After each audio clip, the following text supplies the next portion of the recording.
let's make a start. Others may filter in, but I think we should begin. So about 5 years ago, I hosted a dinner at my old place at the Bank of England, myself and Mark Carney, inviting 3 speakers in. And if you remember this, you probably do. One of them was Ben Ainslie, the Olympic yachtsman. No, yachtsman. I thought it was an early heckle there. Usually that comes much later. He crashed his boat that morning, didn't show up. So that was a bad start. Yeah, we've all done that, right?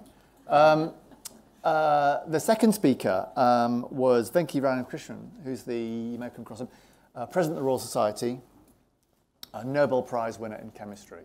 He was unbelievably fascinating. He was really something. And the third speaker was someone who up until that point I'd heard of but not come across very much.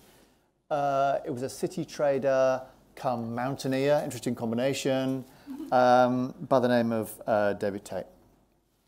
I can tell you that was, without any question, one of the most memorable and moving speeches when David spoke that I've ever heard before or since. And as I've got to know David a bit more, the man as well as the mountaineer, my admiration for all he's done has only grown. And as one of my first acts coming in here to the RSA, I so much wanted David to come along and to share his story with all of you. And that's what we've done. It's fantastic that, David, you've taken the time to come along and do that. And I wonder if we could just kick off by, let's start at the beginning and where you grew up. And then I want to take you on to tales of daring do. But should we start at the very beginning? And run through the all the dodgy stuff, I suppose. Yeah, I think so. Okay, Andy and I know each other because I was in investment banking for 35 years. That's our long 35 years. That's how our paths really crossed. And towards the end, we coalesced around some charity work, which is how we became friends. My story started, really the relevant part of my story started when I was a 10-year-old kid. I was offered a job in a park, Deptford Park, in a tea room in the centre of this tea room. And I was charged with sweeping up, washing up and stocking the shelves. I'd fallen in love with Fry's chocolate cream. I don't know if they still do that anymore. But I'd stole a bar of chocolate cream and the owner had seen me do it. I slipped it in the waistband of my shorts. He came up behind me, told me to put it back. And as I turned to put it back, I felt a huge blow on the side of my head. I fell forward, smashed my face on the shelving. And as I fell on the ground, I felt my clothes were ripped from me, shorts, shirt. And then I felt a huge weight and then an immense pain. And I was just a 10-year-old little boy and I'd been raped by this man. I was thrown into a small toilet cubicle and where I was told to clean myself up and bandage myself. And I wasn't allowed home. However, eventually, I think I kept going back to the shop for something like 4 months. I think it was like that. It felt like a whole summer. And him and his friends, I should say, used me for that summer. Anyway, that was the backdrop. When I entered my career, my teenage years were a mess. And then I entered a career, and I think the essence of the resilience started to kick in. I wasn't very good at it at the beginning, I have to say. I struggled immensely. But I also went into my career, my early career. I joined the very early Goldman Sachs in London before it had even really anybody knew about it. And I found I had a bit of a talent for trading. And I have to stress, not because I was bright, but because what had happened to me had developed I just didn't care. I didn't care about anything, and I took risks that others wouldn't take. Anyway, over the course of my career, I struggled with, I suppose, a sense of desperation and loathing I felt. And then one day it culminated with the suicide, pretty much, of my mother and I found myself standing on top of Beachy Head. This was a very long time ago now. I could almost laugh about the situation now. And I was dragged back from the edge by some policemen, and the long and short of it was I was terrified into changing my life. I sat in a police cell at Eastbourne Police Station, and I'd taken away my shoes and my belt, and I decided in that moment that I didn't want to die. I decided in that moment that I wasn't going to give in, and I decided in that one moment that I was not going to let those people beat me. And that was a singular decision, and it didn't come from being a hero or strong. It came from terror. It came from absolute fear, but I'm so glad it happened. And in that one moment, I decided nothing, I know it sounds awfully grand, was going to beat me, no matter what. And you always lose at some things, but I was never, ever, ever going to give up at anything. So you don't achieve stuff, but never give up. Throughout the career, I left Credit Suisse, it was, in 2016 and a half, and I spent 18 months working on a movie project, which we can come back to at some point, which I know sounds awfully grand, but was about my life. It's certainly not a vanity project, I promise you. And that film has made it into circulation, and I sit here before you, a somewhat changed man as a consequence of that process, and I sit here a little bit more humble than I used to be. But that's my story, and I'm very lucky still to be alive.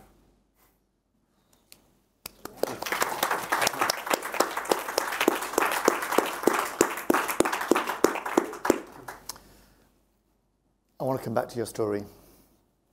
But only someone as humble as David could miss out the bit in between, which is him climbing Mount Everest 5 times. Yeah, I just wasn't sure I was deluded. I don't want to come back to the story. Tell us a tale of do and do on Everest, David. Scariest moment. Scariest moment, that's easy. It was 2013, and I was charged with carrying a flag from the Queen up to the summit. It was her 60th anniversary, and she'd visited the charity and given me this thing. And so I was under no pressure then. So it was going through the Khumbu icefall on the south side one morning, and there were 6 of us in a row. I was being filmed by a lady from Swiss TV and her Sherpa behind me, and there were 2 or 3 people ahead of us, and we were spaced out by about 30 to 40 meters. And I was wearing a helmet for the first time ever. I had Jimi Hendrix in one ear, and I suddenly heard this immense roar, and I suddenly heard someone shout, "Something, run." And I looked up, and the mountain was coming down towards me. And in that moment, I knew, or I was convinced I was about to die. And you do not know terror until you've experienced terror. We've all been scared, but I was unbelievable. I tried to run in knee-deep snow. I took 2 steps, dived, put my head behind a lump of rock, and it swept into me. And as it twisted me around, my shoulder came out, something smashed into the helmet and actually cracked it. So lucky, it's the first day I ever wore a helmet. Something smashed into my back and into my leg. And I lay under the snow thinking, this is it. And your life really does flash in front of your eyes. I remember thinking, wow, you really do see your life in one collage. That really is true. The second thing was the Queen's going to be really pissed because I didn't get it up there. And the third thing was, again, I still don't want to die. And luckily, I put my good hand down, I pressed on this, and I was only buried by that much. But you didn't know. It was in the dark, and I stood up out of it. And I was a gibbering idiot, and there's some great photographs of me emerging like a monster from the snow. We went down, got down. My leg was a mess. We got down, they drugged me up, put my shoulder back, did all these different things to me. And then the leader of the expedition came up to me and said, "David, there is a 4-hour Everest summit weather window 3 days away. Do you want to go for it? Because if you don't, there's another 3-week wait before the next window." And I said, "I've got to call my wife." And I called her, and I'm convinced she's trying to kill me. She said, "Go for it." And so I thought, I'm hoping you're going to say, "Wait." So we went for it, and we climbed a 5-day climb. We did it in 3 days, and that was the hardest and scariest thing I've ever done. We got to the top first that season, waved the flag, went back, handed it back, signed it, and gave it back to the Queen. It was sort of cool. And I've still got the injuries. So 5 times then. Yeah. What was that all about? The first time I climbed it, I expected to raise 20 grand or something, and I was in a good field, good business, lots of wealthy people. And I thought, and I raised 260-something thousand. And I thought, wow, this has got to be done again. And I took a year to recover, and then I thought, in 2007, I'm going to go back up one side of the mountain, down the other, turn around, come back over, do it twice. And I Googled, has anybody done a double traverse? And they hadn't. And so I rocked up with my Sherpa, and we went up, got to the top, came down, and as we walked into base camp, the other side of the mountain, having done the one, everybody came out banging their pans, saying, congratulations, congratulations. You're the first in history to have gone from north-south. I hadn't Googled, has anybody done it once? And I was like, that's good. I'm gone. I'm home. I'm where I went home. So with that, I raised 270 again. Then I raised the same amount. And I kept going back because I was raising a multiple of something like 6 to 7 times my own personal investment in the expedition. And then it culminated in a K2 attempt in 2015 where I raised over $500,000 for that climb. But then in 2017, I tried to go back to Everest, and everybody went, ah, forget it. And no one sponsored me, almost. I thought, oh, good, I can give up. As simple as that. And all in, across all the climbs, how much have you raised? About 1.6, I think. 1.6 million, yeah. And given the story, people might be able to guess, and which charities has been that for?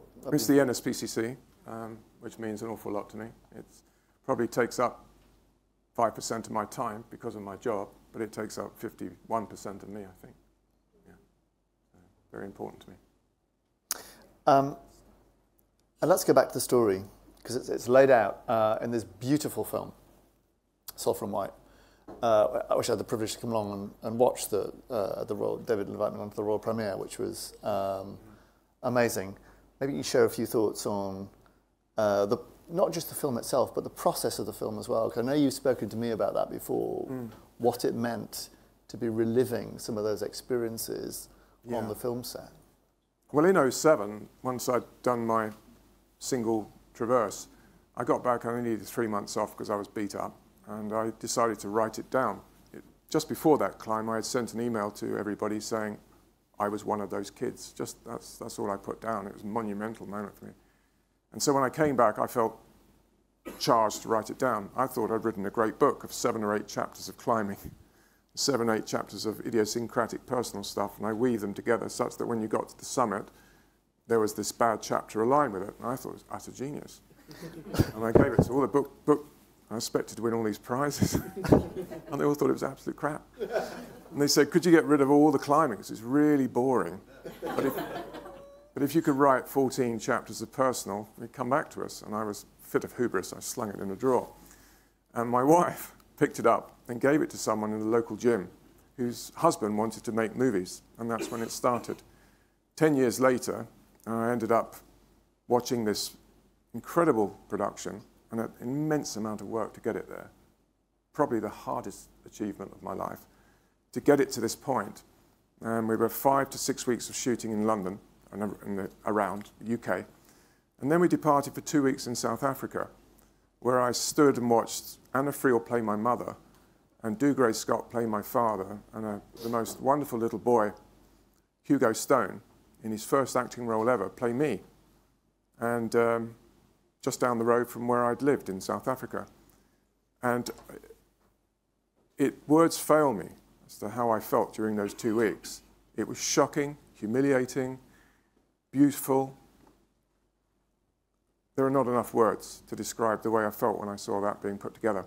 The crew were amazingly careful with me, and then they saved the horrible stuff they had to film, and they did it with real care on the very last day, and they declined to invite me. But I had to go, because I didn't want to leave Hugo alone. I didn't want him to, he never understood, really, what was going on, and it was very carefully done by Julian Gerald, the director. But that film meant so much for me to get that done. I hadn't realized how much, because it felt like I've got to get it done, because that would be an ending for me. That would be some form of cathartic, right, I did something good with a story, and out it goes. And hopefully people who have been abused, and also their families, can better understand this circumstance. Because amongst us here, given statistically, there's more than me in this room. And sometimes that person, the families don't know that person has been abused and can't understand why they're being, as my wife will attest to, an absolute pain a lot of the time. And it takes a special person to deal and live with that person. So the film's designed to focus on the collateral damage that someone like me was, and I hope occasionally still is, capable of. And that's basically the unwritten thing that we try to achieve. And for those who haven't seen it, I would absolutely recommend the film. It's not an easy watch, but it is beautifully and very sympathetically shot, David, fantastically. Well, and we get the audience for some thoughts or questions for David. Who would like to ask David a question or a reflection? I will. Thank you. I'm going to wait for the mic. Thank you. Can I just say thank you so much for sharing your story. I'm a teacher, and I think it's so powerful that people like you put your story out there, because what we hear all the time in education is like we really need to see our story out there. So I just wanted to put that reflection out there and just say thanks for doing that. And I know there'll be students that I'll recommend it to, and that they will hopefully get something from it. Thank you. Interestingly enough, I gave it was a speech at Judge Business School the other day. I've done it twice now. And there were hundreds of these very incredibly bright people. But they kept me through the Q&A for an hour, for what was ever. And the number of them that came forward afterwards, at slightly later in life, doing MBAs, so they weren't children anymore, who came forward afterwards and have stayed in contact with me because of what happened to them, and that was the trigger for them to actually speak up, is amazing, statistically, the number of them who did. And it's also the number of people when I speak at NSPCC functions. It's the worst moment of the evening, and also the best in many ways, when people come up afterwards, and not only to say, you know, well done or something, they also say, whisper in your ear and say, thank you, I couldn't, but good to see someone get up there and do it. And frankly, it was largely unintentional. The NSPCC turned around to me in 2012, I think, or 2010, said, would you tell your story? And I wrote this Everest story, which is a bit gory and funny, and try and put everybody at ease. And then I wrote in an effective way I possibly could, and it hasn't changed one word since then, to be honest. But it's nice to know it's doing some good. Down the front here, thank you. Yeah, thank you so much for sharing that. I think one of the things I'm interested in, like the resilience element here, is that this is very, it's unfortunately horribly common. This what happens to people, but you seem to you've come out of it so well. And what do you feel is the difference between some people whose lives are blighted forever and will never have achieved anything like they could in their potential, and people like yourself who still managed to go on and climb Everest and become an investment banker? And do you see, what's the factor that means that some people are so resilient despite these things happening to them? Well, the only thing I can say is what happened to me. Like I said, I stood on that cliff that day, and circumstance got me into a police cell. And I was so terrified that I decided in that moment that I didn't want to die. And so I turned it on its head. I got angry almost. And I decided that I refused to let it continue, because you live under this weight every single day. If you let your mind go to the past, you start to feel sick, you start to feel humiliated again, you start to feel, it's filthy. And I decided that I wouldn't allow that to happen to me anymore, because it was driving me to destroy myself. Now, with other people that I've met similar people in my situation who reach almost a binary moment where they decide that they're going to use it as a weapon or they're going to succumb to it. And that's why, and in fact, very recently I've been talking to a number of people who have come to me, and I've urged them to tell their story. I've urged them to stand up and use it for some good, because that's how you turn it on the perpetrators. If you just let yourself curl up, and it's easy, we all do it sometimes, let yourself curl up and drink yourself to this or drug yourself to that, or feel so sorry for yourself that you don't achieve something, those guys have won. And that was my attitude. You're not going to beat me. But it took an extraordinary moment, somewhat lucky in many respects, to make me realize that I was not going to let those faces in my mind dominate my life anymore. And there are times, and my wife and I discussed that, I have to physically exclude them from my mind so that they don't dominate my day. But they're still all there. And so I'm trying to encourage people, and I've most recently got this lady to write down her story and use it as a speech. I'm trying to get her to talk about it because I do know it'll be an absolutely binary moment for her. I'm convinced. Because she'll feel, I've flipped it. I've battered it back to you. I'm not going to drive myself to death feeling awful and taking it out on everybody. Yeah. We'll go here and then here. Thank you. Hi, David. Thanks for your confronting honesty in that. I just wanted to touch on something you just ended with there, is the people around you and the impact that I think you said, so you can be quite a difficult person. I think many in the room could empathise with that. Do you have any reflections on how you have sort of reconciled the impact on others, your wife or maybe others, and how even when you may have got beyond the challenges of being that difficult person, have they, and how do you go about supporting them? That's a very good question. Well, in all honesty, I've let my family down many, many times. And there are many reasons why. And I could be here all day telling you the complex pictures that you have in your head and justifications for it. But I think I've been blessed by people who have more tolerance than the average person. I mean, I don't want to embarrass my wife, she's sitting right there. But she has an amazing, well, I call her whack-a-mole. Tells you that. But she has an amazing ability to tolerate me in many respects. And I pushed to the limit many times because I suppose in the early stages I couldn't quite believe, and I know it's going to sound absurd to some, you can't believe you're worthy of the love of someone. And so you're constantly looking over the shoulder of that person. You're doubting yourself, you're doubting them. You don't ever trust. And so you're prone to go around them, look around them, and not focus on the good things you actually have in front of you.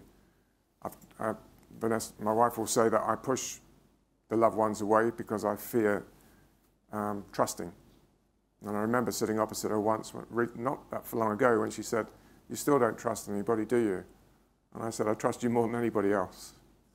And so, yeah, I've let people down. I've been blessed by having some very, very tolerant family who've put up with me. And as I've got older and become slightly more at ease with carrying this personal burden, it's not a burden for anybody else, I think I've got just a little bit better over time. And I hope. And yeah, it's not been easy for them. And I'm hugely grateful for the tolerance and the love I've been shown, to be very frank. I was just wondering, because you were talking about this moment of clarity in the prison cell, of realizing you had to fight, you were going to fight this and turn this around, and obviously it's clear you spent a great deal of time and energy in every way to help others. So I was wondering if you had a moment of clarity as well in your life in terms of turning around you said fear or terror or anger was a motivator.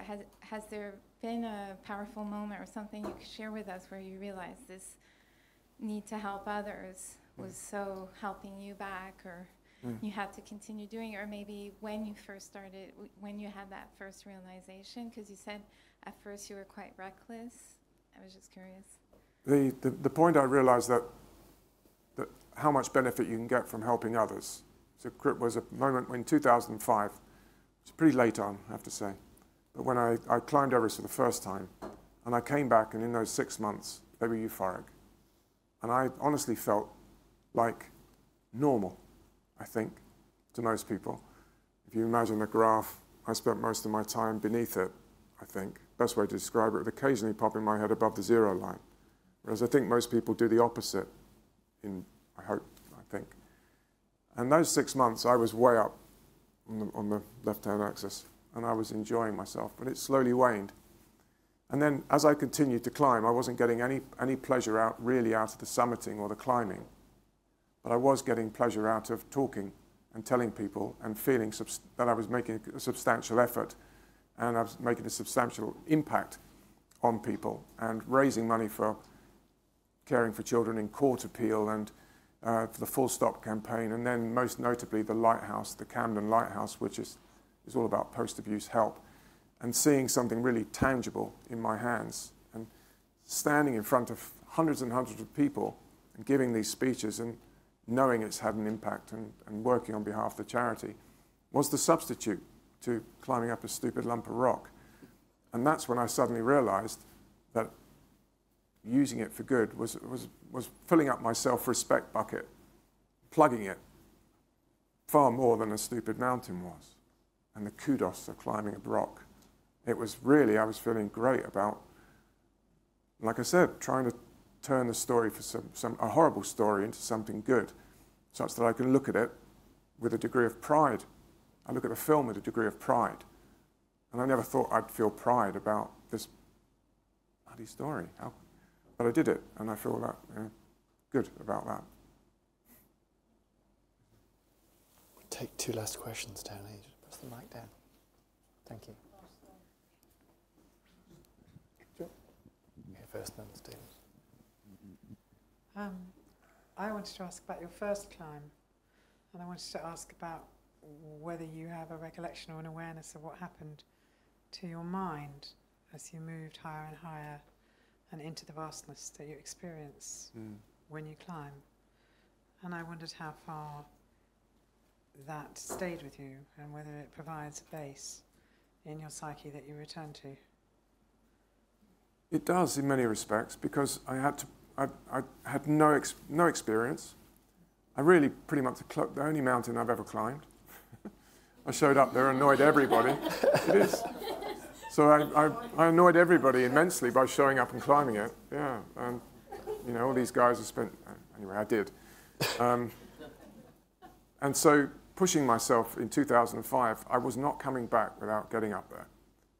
And the decision you make to risk everything, no matter what, I wasn't coming back without getting there, if it was at all possible. And that decision is, I think, pivotal in one's life. If you can harness that, I'm never going to, not fail, everyone fails. You're never going to give up, no matter what. That is something that decision is hard, and you have to be prepared to lose everything. Otherwise, you've already lost. I always think of it that way. Risk everything, otherwise you've already lost. And I remember I spent 10 weeks on that climb. It was murder. But when we got there, it was worth every single thing. And that decision to sacrifice everything has opened so many doors for me. I mean, except I do remember handing Vanessa an envelope before I left on the expedition that said to be opened in the event of my death. And she looked at me and she went, "Only you would give me that."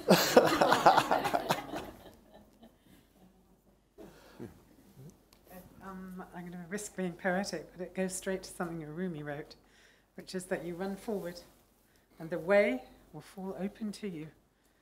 Be destroyed and you will be flooded with life. for yourself will be revealed to you without you. True. That's very good. Very good. Thank you. I just wanted to ask this question because I really hope that you have a great day after where you've taken us all just now. And so I wonder what you do after you've, for the benefit of an audience like this one, or when you've brought all of this to mind, how do you go back to normal? Or what do you do next? You know, what will you do next? Well, normally, to be perfectly honest, after a charity speech, for instance, I get down off the stage. I normally sit down next to Vanessa and I grab her hand, she puts it inside my shirt and it's drenched. And she says, yeah, it's another one like that. And then generally, the two of us go and find a quiet place at a bar and I can't sleep for a long time. We drink a lot of wine and go into the small hours, and then we calm down again. And then in the following day, I'm generally exhausted. And I'm exceptionally tired those days. I actually don't know why, but I am. But, it's got easier. It's always very difficult to get the words out of my particular speech. And my mouth is, every time I do it, it's dry. It's never got any better, and I would have thought I would have got a bit used to it, but I haven't. But yeah, I sit down, even when I'm by myself, and I have done the speeches by myself, I find a corner of some bar somewhere, and I don't get drunk. I just sit there until I'm ready to go to sleep, and it takes a while. Yeah. But, again, it's about not letting it beat you. You're never going to let it beat you. And I think, it's interesting. I was on a call with 500 medical professionals, social workers and everything. I can't remember what the name of it was. And they asked me, what would be the one thing you'd do with children and people who have been abused? I said, and not treat them with kid gloves. Treat it like a street fight or you've been punched on the nose. And don't mollycoddle them. Don't have that look of, oh my God, on your face when you start talking to them. Because you set in stone the fact that something horrendous has happened when you don't need to. And so I now have developed a mechanism of, good, did some good, and that resets me. And I think if we could get to more kids and tell them that they've got to make a decision, put that behind them, use it for good now, it's happened, deal with it. And rather than sometimes elevating it into something that's more monumental than it is, and I'm certainly not reducing the magnitude of it, but we need to treat it almost like common assault. And I think a lot of children will benefit from that attitude, as counterintuitive as it may feel to many people. And I'm a big advocate for that. It would have helped me if I'd had that ability to be spoken to like that at a younger age. But I didn't have anybody to talk to at that time. There was no childline or charity or anything like that. And in fact, my father was involved. So it was a difficult, definitely nowhere to turn. So, yeah. I'll take one question. Tough love then? Yes, I would. So just to finish what you're saying. That's the common phrase, yeah. Yeah, so that's all I wanted to say. Yeah, in a way, I don't want to sound brutal. I certainly wouldn't be brutal, but it would be, we've got to change the mindset of the abused person at a very early age. That would help immensely. Physical, you're not going to change. It's there for you with your life, but the mind doesn't need to get set in this way of thinking about yourself. You can change that really early on if you choose. We should bring things to a close, David, but last question from me. So you've been scaling mountains, physical, even bigger ones, personal, throughout your life. What's the next mountain? Vanessa, don't worry, I'm not asking you to climb Everest again. That's not where I'm going with it. So next mountain. To be honest, and I don't want to sound twee, I've been very lucky to have got into, and I'm going to get the number wrong now, 26 years of marriage with Vanessa, and she hasn't dumped me yet. No, she's come close. And we've known each other for, I think, 35 years, 36 years, or whatever it is. So my mountain, my goal, is to make sure that doesn't end.